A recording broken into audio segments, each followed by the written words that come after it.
Today, we're going to talk about something you probably never even think about, your weekend. But this isn't just about clocks and calendars. No, this is the story of a hidden war, a war that literally shaped the way you live and work every single week.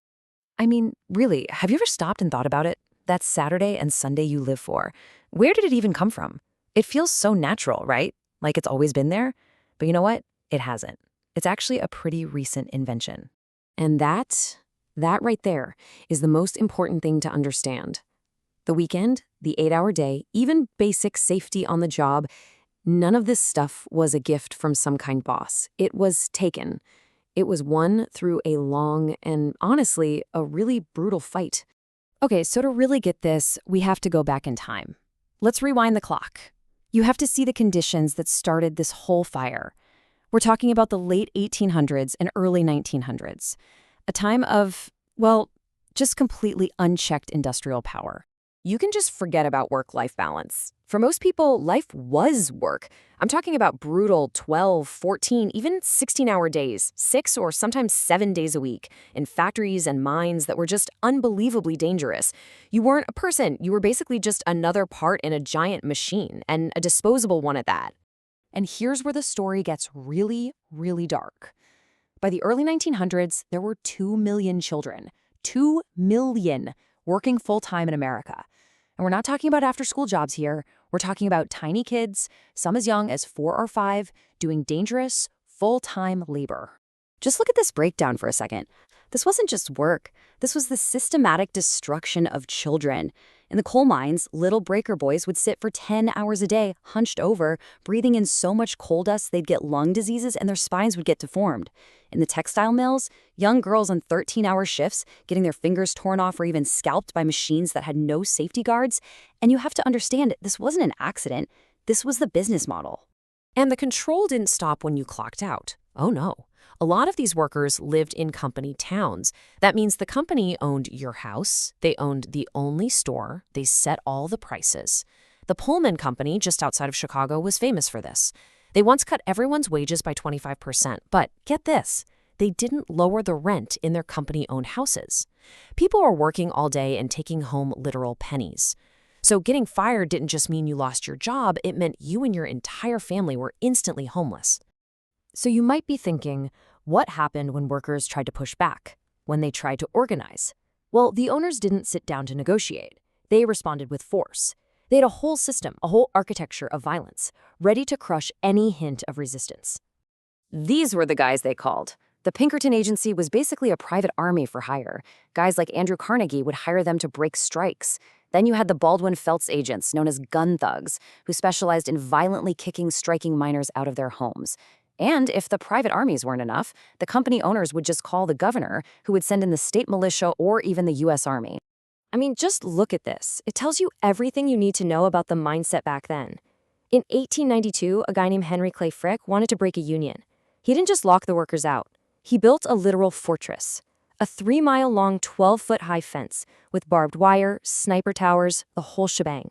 He was preparing for an actual war with his own employees. And that war came again and again. Take the Ludlow massacre. Striking miners and their families had been evicted, so they were living in this tent camp. The Colorado National Guard, paid for by the Rockefeller-owned coal company, set up machine guns on the hills above them and just opened fire. Then they came down and set the tents ablaze. And the most horrific part? 2 women and 11 children were found suffocated in a pit they had dug under a tent to hide. This was the government, attacking and killing its own citizens on behalf of a corporation. But you know, violence wasn't always a machine gun. Sometimes it was just a policy. In 1911, a fire broke out at the Triangle Shirtwaist Factory. 146 workers died, most of them young immigrant women. Why? Because the owners had locked the exit doors to keep them from taking breaks. That's what's called structural violence. It's not a direct attack. It's how the system itself, the rules, the locked doors, is designed in a way that's every bit as deadly as a bullet. So, when you're faced with that level of organized brutality, is it really a surprise that labor got more radical?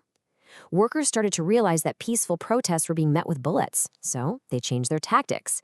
They decided to fight fire with fire. The industrial workers of the world, the Wobblies, they really pushed this idea. Now, when we hear the word sabotage, we think of bombs and explosions. But for them, it was more subtle. As one of their leaders, Elizabeth Gurley Flynn, put it, it was about consciously and strategically slowing things down, hitting the owners where it hurt the most, their profits. And what did that actually look like? Well, it was a whole spectrum of tactics. On one end, you had things like working to rule, where you'd paralyze the factory just by following every single stupid rule to the letter. In the middle, you had direct destruction of equipment to stop strikebreakers, and at the far end, they started bringing the fight right to the owner's front door, targeting their mansions, to show them they weren't safe either. And it all escalated to this, the Battle of Blair Mountain. This was the largest armed uprising in the United States since the Civil War. I mean, look at these numbers. You had an army of 10,000 coal miners, many of them trained vets from World War I, up against a private army of 3,000 deputies and mine guards with machine guns, and, get this, private planes that dropped homemade bombs on them. This wasn't a riot. This was a war, fought on American soil. So after all of this, all these decades of fighting and bloodshed, what was the result? Well, this long, violent struggle finally forced a change. The rights we all think of as normal today, those were the spoils of this war. Just look at how long this took. The idea of an 8-hour day first popped up in the 1860s. It took almost 80 years of fighting, of striking, of dying, to make that a national standard. It wasn't until the chaos of the Great Depression that the government finally passed the Fair Labor Standards Act in 1938, which finally gave us the 40-hour workweek. And what about the weekend itself? Well, that started in a small New England mill in 1908.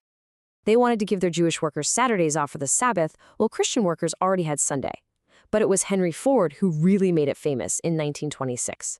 And he wasn't just being nice. He figured, hey, if my workers have leisure time, maybe they'll buy one of my cars to use on their days off. This chart really just says it all, doesn't it?